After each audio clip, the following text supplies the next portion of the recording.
अस्सलाम वालेकुम everyone and welcome back to my channel. उम्मीद है आप सब बिल्कुल खैरियत से होंगे। आज मैं आप सभी के लिए बहुत ही मज़ेदार, बहुत ही क्रिस्पी और बहुत ही इजी रेसिपी लेकर आई हूँ जिसे हम खाजा कहते हैं। बहुत ही मज़ेदार रेसिपी है। आप देख सकते हैं ये कितनी क्रिस्पी है और ये कितनी अच्छी तरह से बना है। आप इसकी एक एक लेयर देख सकते हैं, बहुत ही अच्छी तरह से बनी हुई है। और जब आप इसे बनाएंगे तो ये आप सभी को बहुत ही ज़्यादा पसंद आएगा। क्रिस्पी, मज़ेदार और बहुत ही जायकेदार। तो अगर आप भी ये बनाना चाहते हैं तो ये रेसिपी आप एंड तक ज़रूर देखें। तो चलिए अब हम रेसिपी स्टार्ट करते हैं। तो खाजा के लिए सबसे पहले मैं यहाँ शीरा तैयार कर लूँगी। उसके लिए मैं यहाँ चीनी ले रही हूँ 1 कप। पानी हमें यहाँ इतना ही ऐड करना है जितने में चीनी अच्छी तरह से भीग जाए। पानी हमें ज़्यादा ऐड नहीं करना है। तो पानी में यहाँ अब ऐड कर चुकी हूँ। तो अब मैं हाई फ्लेम पे चीनी को घुलने दूंगी। तो चीनी अब यहाँ घुल चुकी है। अब मैं यहाँ इलायची ऐड कर दूंगी। आप चाहे तो इलायची पाउडर भी ऐड कर सकते हैं, मगर मैंने इलायची ऐड की है। और थोड़ा सा हमें नींबू ऐड कर देना है इसमें, नींबू का रस, क्योंकि ये शीरा हमें ज़्यादा गाढ़ा नहीं रखना है, इसलिए हम नींबू ऐड कर रहे हैं। तो नींबू आप इसमें ज़रूर ऐड कीजिए। और हम यहाँ ऐड कर रहे हैं थोड़ी सी ज़ाफ़रान। अगर आपके पास हो तो आप भी ऐड कर सकते हैं। तो ज़ाफ़रान भी मैं यहाँ ऐड कर चुकी हूँ। अब मैं इसे 1 से 2 मिनट तक और कुक होने दूंगी लो फ्लेम पे। तो यहाँ हम खाजा के लिए डो तैयार कर लेंगे। उसके लिए यहाँ मैंने मैदा लिया है 3 कप। और अब मैं यहाँ नमक ऐड कर दूंगी। 2 चुटकी हमें नमक ऐड करना है। नमक ऐड करने से इसका जायका उभरता है, तो हम नमक भी इसमें ज़रूर ऐड करेंगे। ज़्यादा नहीं, बस थोड़ा सा ही हमें नमक ऐड करना है। अब मैंने यहाँ 1/2 कप घी लिया है, तो अब मैं वो ऐड कर दूंगी। थोड़ा थोड़ा हम ऐड करके देखेंगे, अगर हमें ज़रूरत पड़ी तो हम पूरा घी ही ऐड कर देंगे। तो हमने तकरीबन आधे से ज़्यादा हमने यहाँ ऐड कर दिया है। तो अब हम इसे अच्छी तरह से मिक्स कर लेंगे। तो आप यहाँ देख सकते हैं हमने इसे अच्छी तरह से मिक्स कर लिया है। अब हमने जो 1/2 कप घी लिया था, हमने उसमें से थोड़ा सा बचा लिया था। अब हम वो पूरा ही इसमें ऐड कर देंगे और इसे अच्छी तरह से मिक्स कर लेंगे। जब भी आप खाजा बनाएं तो उसके आटे को घी में इतना मिक्स करें कि उसकी इस तरह से टाइट मुट्ठी बन जाए। तो मतलब अब ये बिल्कुल तैयार है। तो अब मैं इसे पानी से गूंद लूँगी। तो जिस कप से मैंने यहाँ मैदा लिया था उसी कप से मैंने यहाँ घी भी लिया है। तो घी अब मैंने अच्छी तरह से मिक्स कर लिया है। अब मैं इसमें पानी ऐड करती रहूँगी आहिस्ता आहिस्ता, और इसका एक बहुत ही अच्छा सा डो तैयार कर लूँगी। नॉर्मल डो ही हमें चाहिए, जिस तरह हम नॉर्मल रोटी के लिए यूज़ करते हैं उतना ही डो हमें गूंदना है। तो अब मैं आटे को गूंद लूँगी। तो आटा अब मैं यहाँ गूंद चुकी हूँ। अब मैं इसे 20 मिनट के लिए रेस्ट पे रख दूँगी। तो 20 मिनट अब हो चुके हैं आटे को रेस्ट पे रखे हुए। अब मैं इसके पेड़े तैयार कर लूँगी। तो यहाँ मैंने 5 पेड़े तैयार कर लिए हैं आटे से, साथ ही साथ में और पेड़े भी तैयार कर रही हूँ। ये रहा आटा। इससे हमें तकरीबन 15 पेड़े ही तैयार करने हैं। 5-5 के 3 बैच तैयार कर लेने हैं। तो अब मैं बाकी के और पेड़े भी इसी तरह तैयार कर लूँगी, और सभी पेड़े एक साइज़ के ही होने चाहिए। तो यहाँ हमने पेड़े तैयार कर लिए हैं। आप देख सकते हैं 15 पेड़े ही हमने तैयार किए हैं। तो अब मैं इसमें से 5 पेड़ों को बेल लूँगी, उनको बहुत ही अच्छी तरह से, और बहुत ही पतली रोटी हमें इसकी बेलनी है। इससे पहले हमें थोड़ा सा मैदे में लगा लेना है और उसके बाद मैं इसे बेल लूँगी। आप देख सकते हैं मैं इसे कितनी अच्छी तरह से बेल रही हूँ, और इसे बहुत ही पतला बेलना है हमें। तो खाजा के लिए रोटी बनाते हुए हमें इस बात का ख़ास ख्याल रखना होता है कि सभी रोटियां एक साइज़ की ही होनी चाहिए और पतली भी होनी चाहिए, क्योंकि अगर आपने इतनी मेहनत की और खाजा के लिए रोटी मोटियां तैयार कर ली तो वो बिल्कुल भी खाजा अच्छा नहीं बनता है। तो ये छोटी छोटी टिप्स होती हैं, अगर आप इसे फॉलो करेंगे तो आप ये हर रेसिपी बहुत ही ज़्यादा अच्छी बनेगी और बहुत मज़ेदार बनेगी। तो खाजा के लिए सभी रोटियां हमें पतली ही तैयार करनी है। तो यहाँ अब मैं रोटी तैयार कर चुकी हूँ। तो मैं अब इसे उठा लूँगी और इसे साइड पे रख दूँगी। तो इसे रोटी को हमें बहुत ही ध्यान से उठाना है ताकि ये बिल्कुल भी ख़राब ना हो, क्योंकि हमने इसे बहुत पतला बेला है। तो इसे मैं साइड पे रख कर दूसरी रोटी अब तैयार कर लूँगी। दूसरी रोटी पे भी हमें इसी तरह से मैदा लगा के दूसरी रोटी को भी बेल लूँगी। तो इसी तरह मुझे 5 रोटियाँ तैयार कर लेनी हैं। तो हमने यहाँ 5 रोटियां बेल ली है। तो रोटी बेलने के बाद हम इस पे पहले एक पे घी लगा लेंगे। इस तरह से हमें घी पूरी रोटी पे अच्छी तरह से लगा लेना है। घी या ऑयल आप जो चाहे लगा सकते हैं। तो हम यहाँ घी लगा रहे हैं। घी डालने के बाद यहाँ हम इस तरह से मैदा भी फैला लेंगे अच्छी तरह से। तो ये दोनों हमें ऐड करना है इसमें। तो इसके ऊपर अब मैं दूसरी रोटी रख दूंगी। बिल्कुल सेट करके रखनी है हमें बहुत ही अच्छी तरह से। तो रोटी रखने के बाद अब मैं इस पे दोबारा घी लगा लूंगी और दोबारा मैदा भी इसमें लगा लूंगी।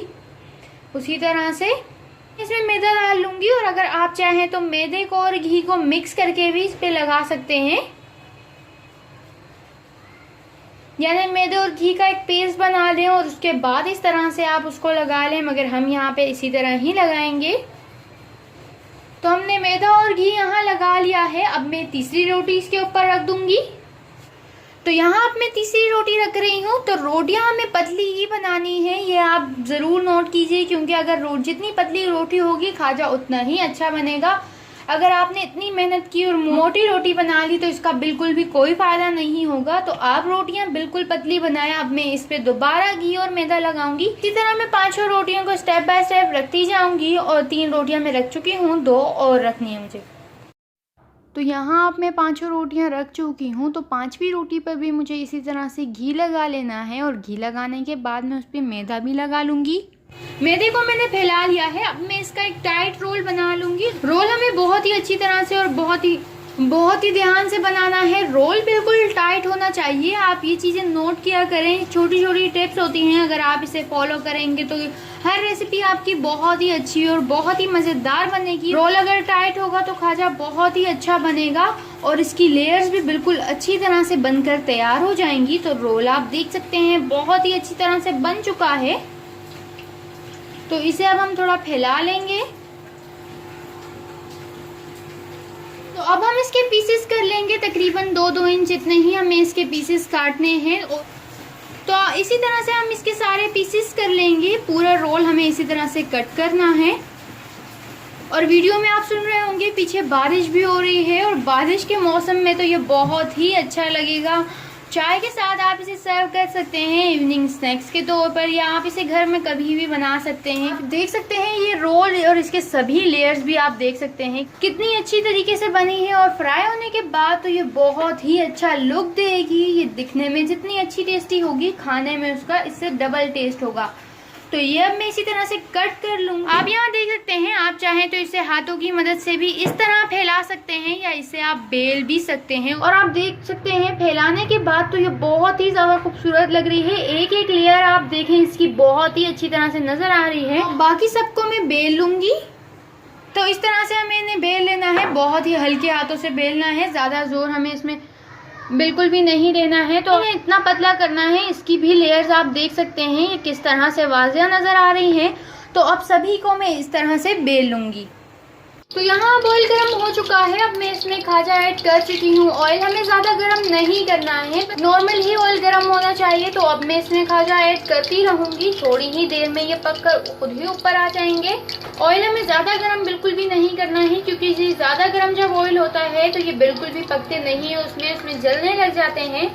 तो ऑयल नॉर्मल ही गर्म हो। तो अब हमें इसमें खाजा ऐड कर देने हैं। तो अब मैं थोड़ी देर तक इन्हें कुक होने दूंगी। आप देख सकते हैं इसे डाले हुए 1 मिनट भी नहीं हुआ है और ये पककर ऊपर आने लग गए हैं खुद ही। तो इसकी साइड अब मैं पलट चुकी हूँ। अब मैं इसे कुक होने दूंगी ऑयल में ही, मीडियम फ्लेम पे ही हमें इसे कुक करना है। इसे गोल्डन होने तक मैं इसे पकने दूंगी। तो यहाँ आप देख सकते हैं खाजा कितनी अच्छी तरह से बन चुका है। बहुत ही अच्छी तरह से ये गोल्डन भी हो चुका है और ये दिखने में ही बहुत ही क्रिस्पी और मज़ेदार लग रहे हैं। तो ये आप भी ज़रूर बनाएं। अगर आपने नहीं बनाया है तो आपने बहुत ही डिलीशियस और बहुत ही आसान रेसिपी मिस कर दी है। तो आप ये ज़रूर बनाएं। तो सभी खाजा को ऑयल से निकाल लूँगी। खाजा को निकालने के बाद हम फ्लेम ऑफ कर देंगे थोड़ी देर के लिए, क्योंकि ऑयल बहुत ज़्यादा गर्म हो चुका है और खाजा हमें गर्म ऑयल में बिल्कुल भी ऐड नहीं करना होता है। हमें इसे हल्के गर्म तेल में ही डालना होता है। तो हम फ्लेम को थोड़ी देर के लिए ऑफ कर लेंगे। इसके बाद जब ऑयल थोड़ा ठंडा हो जाएगा तब हम इसमें दोबारा खाजा ऐड कर देंगे।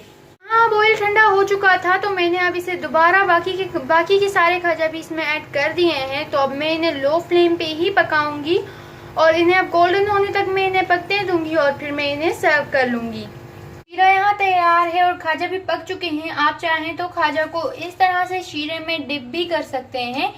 डिप करके आप इसे अच्छी तरह से और फिर इन्हें निकाल ले और सर्व कर ले, या चाहे आप तो ऊपर से भी डाल सकते हैं। हम ज्यादा मीठा पसंद नहीं करते तो इसलिए हम शीरे को इस तरह ऊपर से ही ऐड करेंगे। अगर आप चाहें तो आप शीरे में डिप भी कर सकते हैं। तो आपने देखी ये कितनी इजी और क्विक और मज़ेदार रेसिपी थी। आप इसकी एक एक लेयर देखें किस तरह से नज़र आ रही है और ये बहुत ही ज़्यादा क्रिस्पी भी बने हैं। तो यहाँ मैं आपको एक तोड़ के भी दिखा रही हूँ, आप देखें ये कितना क्रिस्पी और कितना मज़ेदार बना है। और इसकी आप एक एक लेयर देखें कितनी अच्छी बन चुकी है और ये फ्राई होने के बाद तो और भी ज़्यादा खिल रही है। तो ये रेसिपी आप ज़रूर बनाएं, यकीनन आपको बहुत ही ज़्यादा पसंद आएगी ये। तो इस तरह की मज़ीद वीडियोस के लिए आप मेरे चैनल को सब्सक्राइब करके बेल आइकन को भी ज़रूर प्रेस कर लें। फिर मुलाकात होगी एक नई रेसिपी के साथ। आप सब अपना बहुत ख्याल रखें। अल्लाह हाफिज़। So many dreams, yeah, in my